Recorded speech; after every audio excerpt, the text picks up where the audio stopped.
Yeah, thank you, John.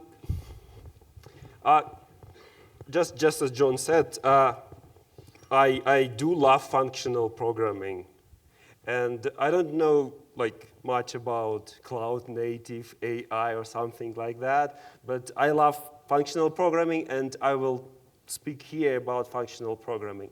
And of course, it's a great honor for me to open LambdaConf. It's not my first LambdaConf. I was at LambdaConf in 2018, so like 6 years ago. And I know for sure that LambdaConf is a great conference for functional programmers, but also for all other folks out there. Because, it was focused, but it's also focused on interesting stuff in software development. And this is like really important thing for functional programmers. So we always broaden horizons. That's what we do, basically. And here I'm going to talk about exactly that. Like, functional programming is one thing. Operating system is another thing. But you know, these two things, they're really, really interconnected. So we have to understand where this connection comes from and what can we do, what we can do with it. So I will speak about functional programming, operating system, and this case of input-output, how we do that in functional programming. So we, as a functional programming developers, we are always want something special. So we are really picky creatures. So this is, I promise this is the only picture generated by AI here. And this is the first picture I use AI for generating. I never did that before, so the first one. So what do we want? So we want expressiveness. Of course, like every program must be, like every programming language should be expressive so that we like it. We want to have a declarative language. We don't give instructions. We describe whatever we are going to get from our program. So we need elegance. You know, we always say, oh, this is an elegant approach. This is not that elegant. So we always try to compare. We need properties, like our functions, our data structures. We want them to satisfy certain properties. And we also want to reason about those properties. That's what we do. We also need modularity. So we don't want to write like one big program. We always want to have like modules. And modules are different in different programming languages, of course. But we always like just split it into parts. We need composability. If we have several components, we want them to play nicely together. Some of us want to have types. I personally, I do love types. Maybe some of you don't love them if you are coming from Clojure or something like that. But, well, some of them want that. We also want immutability. We embrace immutability. But sometimes we need it, of course. And we have approaches how to tackle that in functional programming. Purity. Like for Haskell developers, it's important to be pure. And like if you write functional code in other programming languages, you strive for that as well. But also, of course, we have to manage side effects, because without side effects, it would be like any program would be useless. We need concurrency, because, well, it's 21st century. Everything is concurrent right now. We need that in our functional programming. And of course, we need performance. If we develop industrial level applications, they have to be performant. It's not about like being slow. We also need testability. Just as regular software engineer, we test our code, and we want that code would be like testable and refactorable. So we want to change something in a convenient way. But we also, in functional programming, we need theoretical foundations. And we are proud that there is this Lambda calculus behind our programs. No matter what language we use, Haskell or Clojure or Scala, we always have Lambda calculus behind it. and we need precise semantics. So we need that our code has real meaning. It means something, and we need that. And of course, we need a lot of other stuff. And I'm sure that every one of you can come up with a list of like 100 other items that we need as functional developers.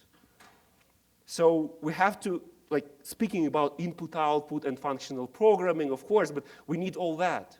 But who we are? There are many players.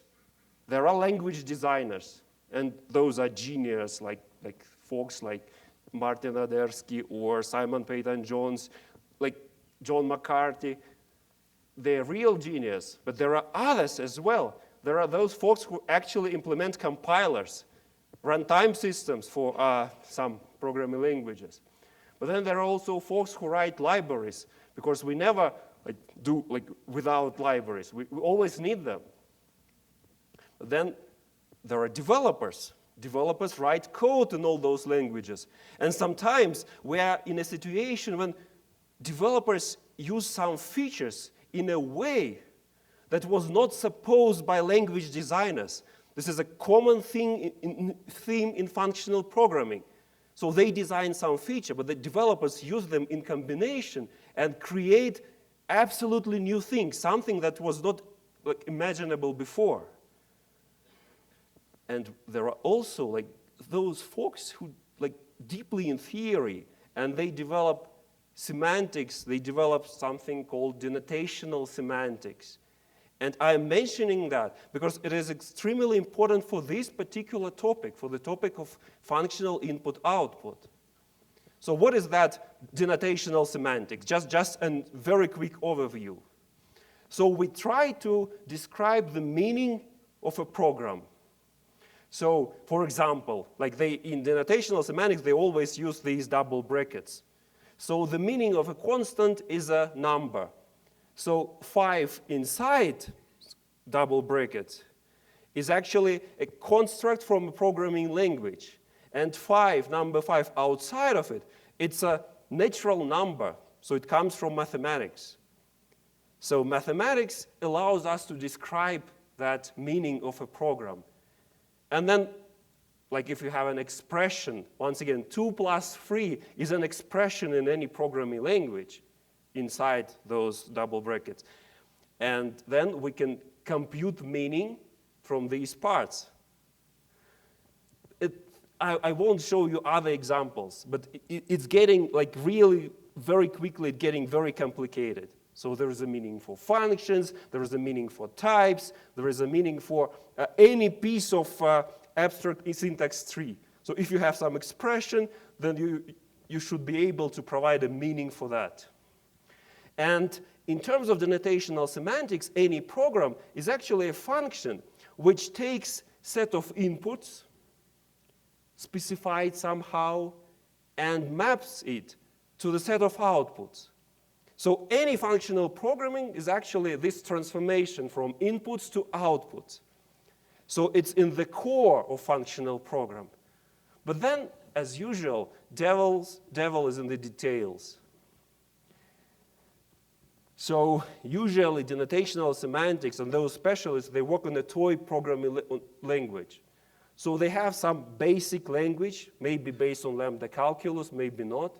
And then they add one particular feature, and they describe that feature, but it's very far from real programming language. It's almost impossible to describe full-blown programming language using those things. But still, it is really, really useful. Chapter 1. I promised you to talk about input-output, operating systems, and functional programming. So chapter 1 is about input-output, very low-level details. So what do we have here? Do you know what is it? Any ideas? Sorry? Absolutely. This is Charles Babbage's difference engine. He built it partially, and this device is not what was built by Charles Babbage, but it was built by I think in 80s, 1980s, so 100 years after Babbage's work, according to his design. So it was proven that it was possible at that time to build difference engine. So it's some device for doing calculations. And one of the ideas for Babbage in 1823, so 200 years ago, one of the ideas was to introduce one particular part. Do you see it here? What's it? What do you think? What is it? It's a printer. So his idea was to add printer to the first machine in existence. Why? Because for him it was pretty clear that without a printer, if any device just computes anything, then there will be human who use that result, and that human will 100% introduce an error, a mistake. So that's just what we see in his notes. Like, we need this device to eliminate influence of humankind computation and then print it. So output was clearly important for him. Input was not like that, because the goal of a machine was to tabulate a function. So input is really like very, very simple. So to input something, you have to just to turn those wheels there, and that's an input. And then you start the machine, and there is a handle there. So you just rotate it, and then the result is going to be printed. So input, output, but that's not functional programming, of course. Let's go a little bit further into 20th century, and now we know that input-output devices, they are really, really very slow in comparison with CPU, with memory, so we have to do something about that. So what does that mean? Well, this is a typical I/O device. There are registers there, and there is a register for status, for command, for data. And when you work with it, you have to send something to those registers, and then you have to read something from them. And the first approach to input-output was programmed I/O, or PIO. So an idea is to just write something to registers and read that. And because of the slowness of input-output device, if you write something, you have to wait. So you have to poll the device. So you have to read that register, status register, for many times in a while loop, for example, and then to try to figure out when it's ready. And when you put a command, then you have to write those data into those registers, and it takes a lot of time. But that was the first approach in 20th century. But we don't want to do that busy polling in a while loop. So there was an idea of interrupts. For now, we don't know what machine was the first one which introduced interrupts. It's somehow in the 1950s, but it's not documented these days. But what's an interrupt? So you set a command, machine starts working, device starts working, and when it's ready, you are getting an interrupt, which is delivered to your programming language somehow, like via signals, for example, in C, or something else. So you device start doing something, and then you get an interrupt. And then you continue with what you are up to with that data when it's ready. Another idea was direct memory access. You don't work with that data register directly. You just say, well, when you have that data from a device, just put it into this set of addresses into memory. When it's there, once again, you can get an interrupt from DMA controller, and with that data, you can proceed. So it's always about waiting. An idea is to wait, but the problem is how to say that in terms of programming language.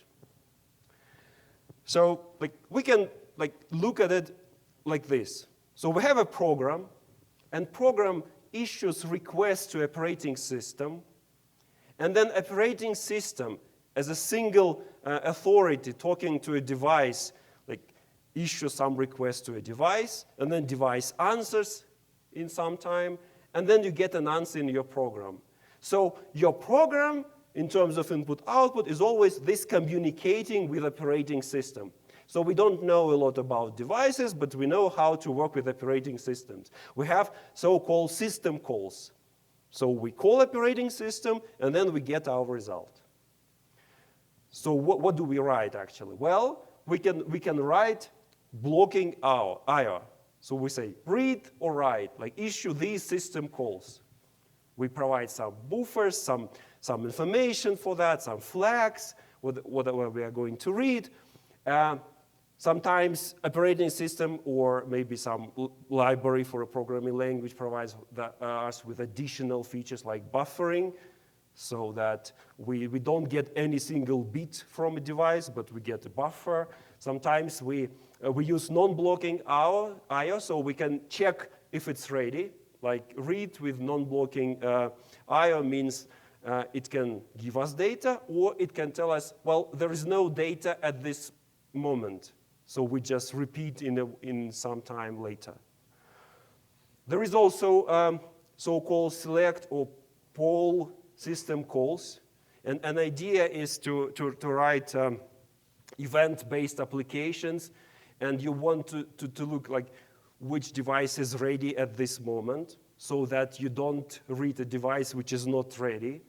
And with that approach, you don't need threads, for example. You can write single-threaded programs which actually work with a lot of sources of data, network connections, and devices at the same time. You just do select and see what's ready, and then you process that data that you get from those devices.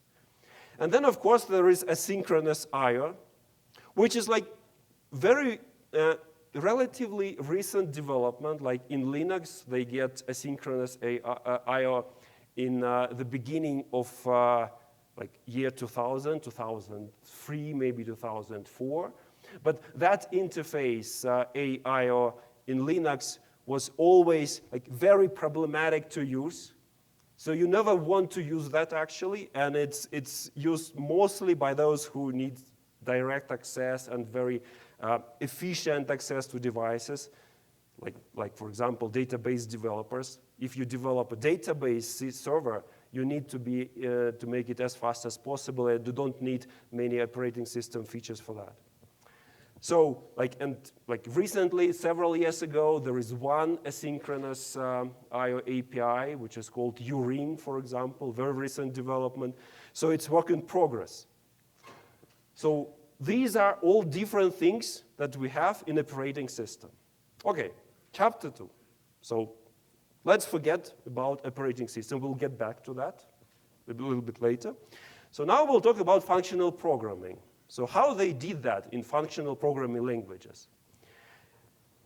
And of course, my first example will be from, what do you think, which programming language? Haskell, no, of course not. Early days. Haskell is not about early days, you know. It's like very recent programming language, right? Of course, Lisp. Of course, Lisp. Of course, Lisp.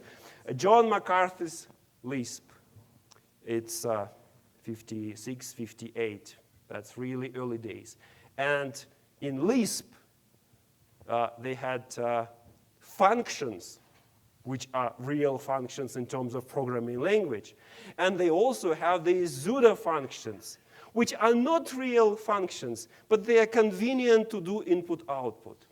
And of course, I/O in that time, it was a little bit different. It was not about even screens. It was about punch cards and this device which is called key punch. So punch cards are used for input. This is an example from some IBM machine. And key punch is an output device. So the result of your program is something that is punched onto that punch card. So, well, maybe that time Lisp just didn't need all that stuff that we need these days. And here is an example from Common Lisp. And I use Common Lisp for that. It's not like in McCarthy's time, but it's pretty close. If you look closely at this example, you will see that there is this format function with a goal to print something.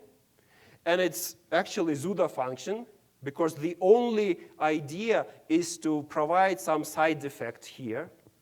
And then there is also this readLine function. Once again, it's not a real function. There is no argument to it. But the idea is to perform side effect and to return it into functional core of Lisp here. And this style of programming, we can see it till this day, like in Common Lisp, in Clojure, and all those languages which were developed from Lisp. So this is not real functional programming. Like for me, as a Haskeller, it's not a real functional programming because they are not functions, those readLine and that stuff. But that's what we have these days. So if we want something practical, we want to print something, we want to read something, we just use those functions and we are okay with that. My next step is work by Peter Lundin. Peter Lundin was a great scientist and practitioner. He never worked at universities, but he worked at industrial companies. But he also wrote several very, very influential papers which laid out the programming language theory. Like he is really creator of them, like these 65. So his first idea was to take ALGOL, very important influential programming language of those times, and to describe somehow these ALGOL programs and features of ALGOL with something like more theoretical. And his idea was to use lambda calculus for that. So an idea was to say, well, this part, this fragment of ALGOL program can be described by this lambda term. And he did that for several features. For example, he did that for loops. And when he was describing loops using lambda calculus, he came up with an idea of a stream. You know, if you have a variable which is changed constantly in a loop, it can be translated into a stream of different values. And then you can describe that stream using lambda calculus. So that was his original idea, 1965. Okay? And then he mentioned in that paper that it is also possible to use streams for representing I/O, input-output. He did not go into many details here. It was just a remark that it was possible to use streams to describe input-output in programming languages.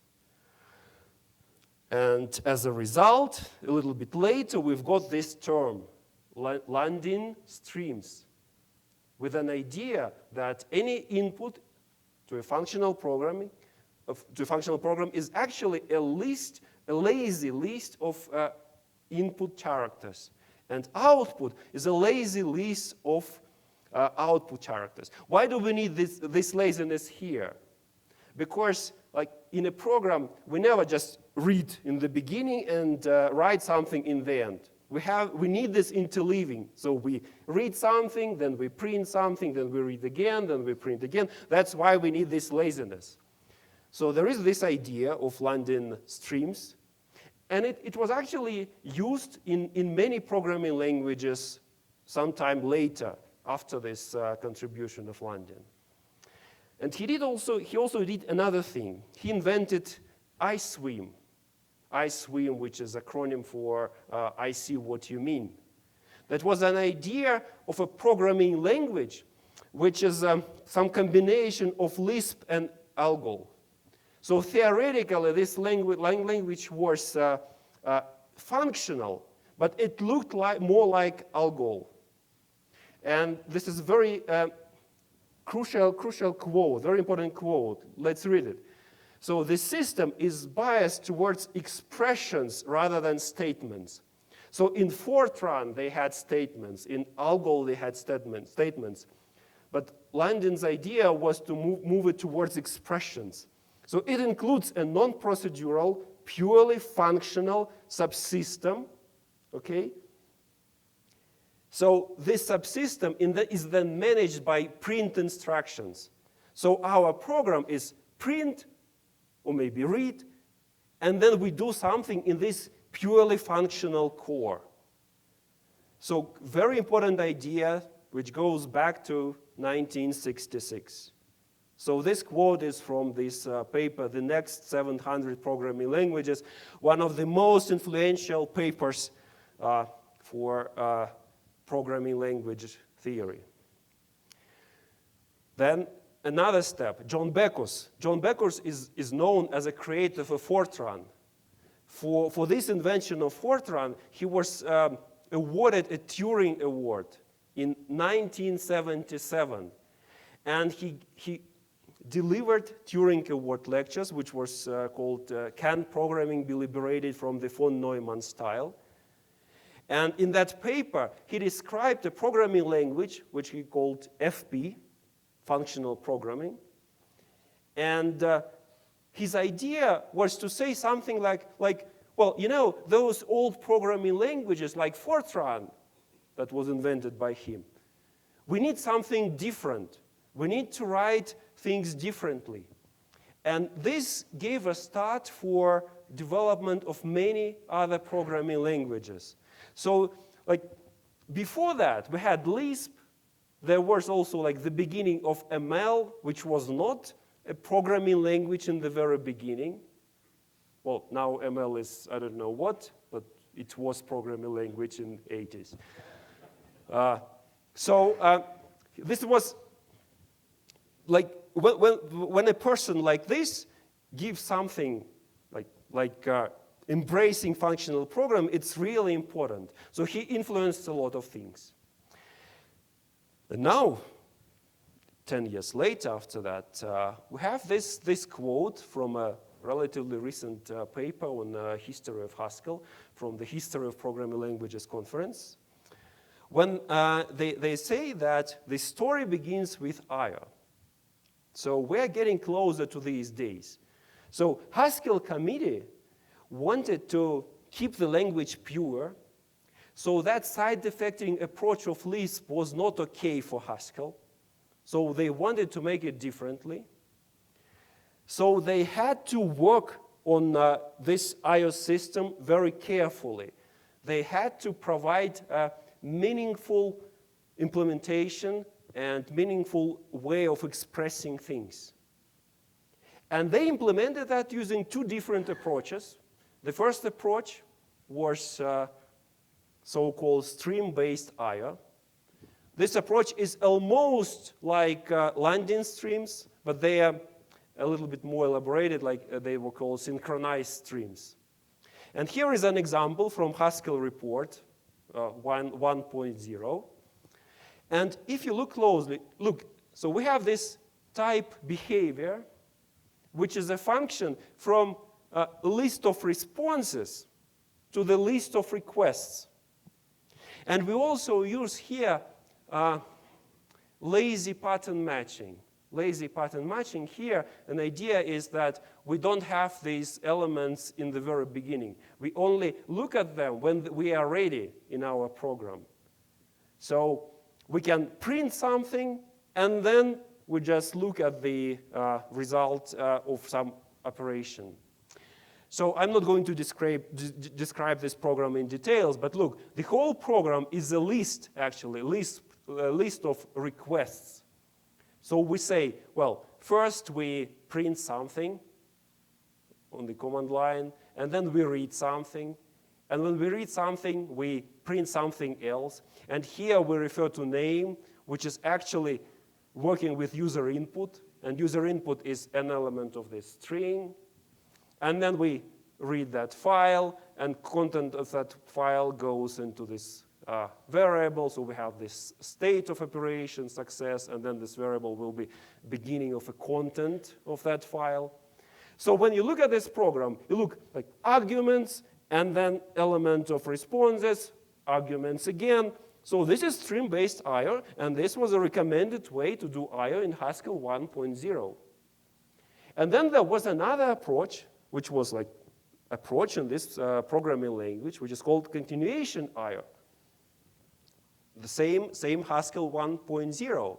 So program looks differently, but you have continuations, like operation, some arguments, then what to do if you have an error, and what to do if you have a successful completion of that operation, so a callback in that continuation style.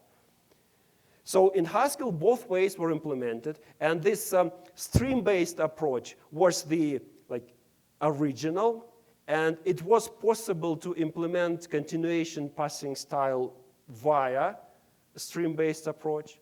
But it was also proved that you can do that other way around. So you can have originally continuation I/O and then implement stream-based I/O from it. So they are really equal. But those were two main things how to do I/O in Haskell. At the same time, in 80s, in the beginning of 90s, there were a lot of development in that area. And for example, here you can see an idea from a Miranda program. Miranda was another lazy functional programming language in 80s. It was proprietary software, so they had to develop Haskell to avoid these problems with copyrights and all that stuff. And in that program, this operating system, implementation of operating system, you can see these nice functions, return and comp. What do you think about those functions? They look like something we may recognize. Something. Really? There were no monads at that time, at least in computer science. They had those monads in category theory, but we didn't have them in programming, okay? So of course we've got monads from that, but it's not like it was developed from that program. It was one of ideas that were active at that time. So the real story of monads was thanks to Eugenio Moggi. So he worked on denotational semantics, and he defended his PhD in 1989 about denotational semantics. And one of his ideas was that these structures with interact, type, or return, or comp, actually they are useful in describing meaning of a program, in describing denotational, in implementing denotational semantics for toy programming languages. And then we've got Phil Wadler, who actually applied that idea to express behavior like input-output in a programming language. So you see this difference, describing and expressing. Describing is the thing that those scientists do. And expressing is the thing that we developers do. So there was this move from one idea to another. And then finally, in 1996, in Haskell 1.3, it was implemented in Haskell as the main approach to do functional programming and I/O, monadic I/O with I/O monad. And now we have this life of I/O monad, chapter 3. So what do we have actually? Well, we transform the whole world inside I/O monad. So we have this type IOA in Haskell, which takes a world and then returns something with a modified world. At least we think about it this way. We have a lot of I/O primitives, like printing, reading, etc. We have mutable state inside that monad. We also have random numbers. We have exceptions built into I/O monad. Like we have this nice function unsafe perform I/O, which no one is supposed to use. We have concurrent Haskell based on that. We have a sync library, a beautiful library by Simon Marlowe, which does a lot of nice stuff for synchronous programming using all those primitives which I was talking before from operating systems. We have transactional memory. And of course, we have issues with monads. And there are a lot of people who are unhappy about monads. This monad is huge. It is responsible for everything. So we write imperative code inside those monads. Well-known composability problem. So we need to solve it somehow with monad transformers. And sometimes we have these feature-rich monads, like even more rich than just I/O. We give enough functionality, like reading environment, for example, working with state, because that's useful for real job. And these days, we use this idea of I/O monad in two big programming languages, like Haskell and Scala, and I should say that we use it very successfully. So do we need something else? Because I/O monad just works, and it's great. Some people think that we need something else, that there is some new life ahead. Is it a new one? I don't know. Let's look at another quote. Complete program is an agent which interacts with the outside world. And there is this program consists of several phrases. Some phrases are computations, and those computations can result in a value, like functional value, or they can result in an effect. So if it's an effect, then we just refer to some central authority which implements that effect or handles that effect for us. So what do you think? Which year is that? So when I take that? So this quote comes from the 1994 paper from Cartwright, Robert Corky Cartwright and Matthias Felisen, 1994. Extensible denotational language specifications. Once again, so same time as monad transformers. So once again, we get this denotational semantics there. And this paper actually describes something like that. It's once again an operating system, which is that central authority.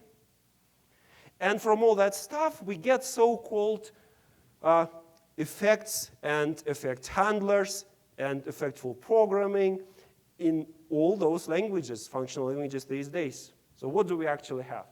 So many years, like 20 years later, Oleg Kiselov came up with an idea of extensible effects. And he refers to that paper from 1994. And he said that it was a great inspiration. And we develop types and effect systems these days. And there's a lot of research going on around that. And we have functional effects in Scala. And with the idea to embed the features that we get from effect system into the I/O monad. So we have John here, who developed Zio, which actually working with effects, but well, you use I/O monad, but you work with functional effects. And we also have a lot of development in direct embedding. This direct embedding works great for a camel, for example, but maybe not that great for other programming languages, because what? It looks like we don't get like really new capabilities there. So it's a very fashionable topic, of course, but well, we'll see. We'll see if it will have something really new, but I don't see that now. A lot of development, but we can do the same stuff without effects as well. So this is really the last slide. I'm sorry for being a little bit late here. So as a teacher for most of my life, I have to provide you with reading list. So I showed you those, like very quickly, those steps of how we do functional programming input-output. But there is one great book on operating system which actually cites a paper about continuation passing style in some of its chapters. So it's really interconnected. There is a great video by Nicholas Wu about evolution of effect with the same historical approach. There is this dissertation from Andrew Gordon, 1993. It does not mention effects because it was before that. And then there is a very interesting page which describes the problem of implementing I/O via quotes from papers, from discussions, very important one. So yeah, thank you very much.